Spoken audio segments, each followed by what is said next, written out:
नमस्कार, फाइटर समाचार में आपका स्वागत है। पेश आज 5 मार्च शाम 7 बजे राजस्थान की खास खबरें।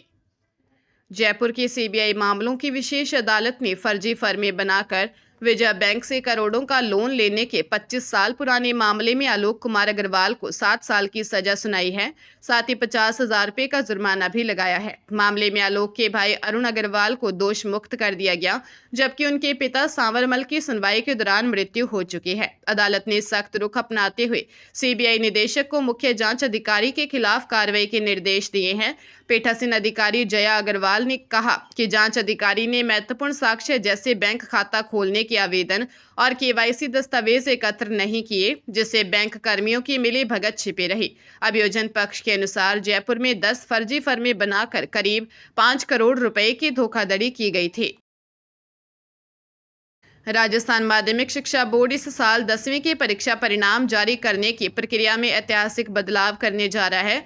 बोर्ड की योजना 20 मार्च के आसपास 10वीं का रिजल्ट घोषित करने की है, जो बोर्ड के इतिहास में पहली बार 12वीं से पहले जारी होगा। लगभग 10,05,000 विद्यार्थियों की उत्तर पुस्तिकाओं के मूल्यांकन का काम तेजी से चल रहा है और 8 मार्च तक मार्क्स एंट्री पूरी होने की संभावना है। बोर्ड का लक्ष्य 12वीं के तीनों संकायों आर्ट्स, साइंस और कॉमर्स का परिणाम भी मार्च के अंत तक जारी करना है, ताकि 1 अप्रैल से नया सत्र समय पर शुरू हो सके। इसके अतिरिक्त विद्यार्थियों के लिए बेस्ट ऑफ 2 अटेम्प्ट की सुविधा शुरू की गई है।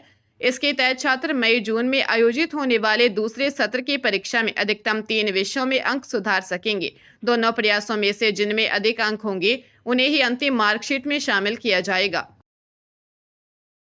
बीकानेर के पांचू थाना क्षेत्र स्थित भादला प्राथमिक स्वास्थ्य केंद्र की एक शर्मनाक घटना सामने आई है।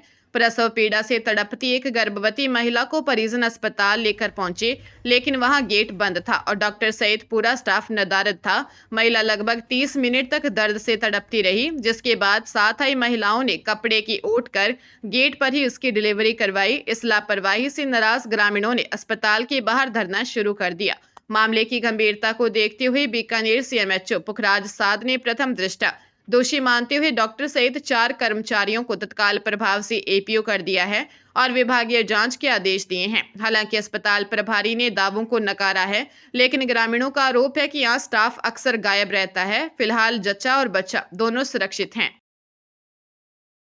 रेलवे में ग्रुप डी की तैयारी कर रहे युवाओं के लिए राहत की खबर है। रेलवे प्रशासन ने 21,997 पदों पर होने वाली भर्ती के लिए आवेदन की अंतिम तिथि बढ़ा दी है। अब अभ्यर्थी 2 मार्च की बजाय 9 मार्च तक ऑनलाइन आवेदन कर सकेंगे। फीस का भुगतान 11 मार्च तक किया जा सकेगा और आवेदन में सुधार के लिए 12 से 21 मार्च तक का समय दिया जाएगा। यह भर्ती मुख्य रूप से ट्रैक मैनेजर और पॉइंटमैन्स जैसे तकनीकी पदों के लिए आयोजित की जा रही है। इन पदों के लिए 18 से 33 वर्ष की आयु के युवा पात्र हैं, जबकि आरक्षित वर्गों को नियमानुसार आयु सीमा में छूट दी जाएगी। चयन प्रक्रिया में ऑनलाइन कंप्यूटर आधारित परीक्षा और शारीरिक दक्षता परीक्षा शामिल होगी। इच्छुक उम्मीदवार समय रहते अपनी आवेदन प्रक्रिया पूरी कर सकते हैं। पंजाब की राजनीति में एक बार फिर गर्माहट आ गई है। कांग्रेस नेता सुखपाल सिंह खैरा ने आम आदमी पार्टी की सरकार पर तीखा हमला बोलते हुए एक नए घोटाले का आरोप लगाया है। खैरा के अनुसार जालंधर के उपकार होठी ने कथित तौर पर किसानों के आलू को धोखाधड़ी से बेचकर लगभग 10 से 12 करोड़ रुपए की लूट की है। खैरा ने सोशल मीडिया के माध्यम से दावा किया कि सत्ता पक्ष और मुख्यमंत्री भगवंत मान व अरविंद केजरीवाल से नजदीकियों के कारण आरोपियों पर कोई कार्रवाई नहीं हो रही है। इससे पहले भी खैरा ने होठी पर पनग्रैन की 14,000 गेहूं की बोरियां हड़पने का आरोप लगाया था। खैरा ने सवाल उठाया कि जब सत्ता के करीबी लोग ही आम जनता और किसानों को लूट रहे हों, तो सरकार भ्रष्टाचार मुक्त पंजाब का दावा कैसे कर सकती है। इन गंभीर आरोपों ने राज्य की सियासत में हलचल पैदा कर दी है और सरकार की कार्यप्रणाली पर सवाल खड़े कर दिए हैं। बांसवाड़ा के सदर थाना क्षेत्र के सुंदनपुर पुल के पास मिले युवक के शव के मामले में पुलिस ने चौंकाने वाला खुलासा किया है। खेड़ापाड़ा टामटिया निवासी व्यक्ति की हत्या किसी और ने नहीं बल्कि उसकी पत्नी, नाबालिग बेटे और रिश्तेदारों ने मिलकर की थी। पुलिस ने मामले में मृतक की पत्नी नीमा सहित 4 आरोपियों को गिरफ्तार कर लिया है और नाबालिग पुत्र को डिटेन किया है। जांच में सामने आया कि वह शराब का आदी था और अक्सर घर में झगड़ा करता था। 18 फरवरी की रात नशे में विवाद होने पर परिजनों ने उसकी हत्या कर फेंक दिया। आरोपियों ने साक्ष्य मिटाने के लिए 10 दिनों तक गुमशुदगी का नाटक किया और 26 फरवरी को खुद थाने में रिपोर्ट दी। हालांकि ग्रामीणों और मृतक के भाई के संदेह पर पुलिस ने तकनीकी साक्ष्य जुटाए तो पूरी साजिश बेनकाब हो गई। सभी आरोपियों ने अपना जुर्म स्वीकार कर लिया है। पंजाब पुलिस ने वृंदावन की एक हाई राइज सोसाइटी में दबिश देकर बंटी बबली स्टाइल में ठगी करने वाले पति पत्नी को गिरफ्तार किया है। आरोपी सौरभ गुप्ता और उसकी पत्नी प्रगति गुप्ता पर युवाओं को कनाडा, दुबई और सिंगापुर जैसे देशों में नौकरी लगवाने और फर्जी वीजा दिलाने के नाम पर करोड़ों की ठगी का आरोप है। पंजाब की मलेरकोटला पुलिस की टीम ने 15 जवानों के साथ दबिश देकर इन्हें इनके फ्लैट से हिरासत में लिया। जांच में सामने आया कि यह दंपति पिछले 1.5 साल से वृंदावन में छिपकर रह रहा था और वहां अवैध रूप से 1 दर्जन से अधिक फ्लैट किराए पर लेकर होटल संचालित कर रहा था। पुलिस ने इनके पास से 12 कमरों की चाबियां भी जब्त की हैं, जहां बिना पहचान पत्र के ग्राहकों को ठहराया जाता था। पंजाब पुलिस आरोपियों का मेडिकल परीक्षण कराकर उन्हें अपने साथ ले गई है। स्थानीय पुलिस भी इनके अवैध कारोबार की तफ्तीश में जुट गई है। नेट यूजी के लिए ऑनलाइन आवेदन करने की अंतिम तिथि 8 मार्च निर्धारित की गई है। आवेदन प्रक्रिया समाप्त होने के तुरंत बाद अभ्यर्थियों को अपनी त्रुटियों में सुधार करने का अवसर मिलेगा। इसके लिए एनटीए द्वारा 10 से 12 मार्च तक करेक्शन विंडो खोली जाएगी। इस वर्ष नीट परीक्षा का आयोजन 3 मई को होना तय है, जिसमें देश भर से लगभग 24 लाख विद्यार्थी शामिल होंगे। विशेषज्ञों को इस बार एनटीए से एक स्तरीय और संतुलित प्रश्न पत्र की उम्मीद है। यह उम्मीद हाल ही में आयोजित जेईई मेन 2026 के जनवरी सत्र के रुझानों पर आधारित है। जेईई मेन में मल्टी कॉन्सेप्चुअल और स्टेटमेंट आधारित प्रश्न पूछे गए थे, जैसे प्रश्न पत्र का स्तर काफी बेहतर रहा था। इसे देखते हुए नीट के परीक्षार्थी भी अपनी तैयारी को गहन और वैचारिक आधार पर मजबूत करने में जुटे हैं, ताकि वे संतुलित चुनौतीपूर्ण प्रश्नों का सामना प्रभावी ढंग से कर सकें।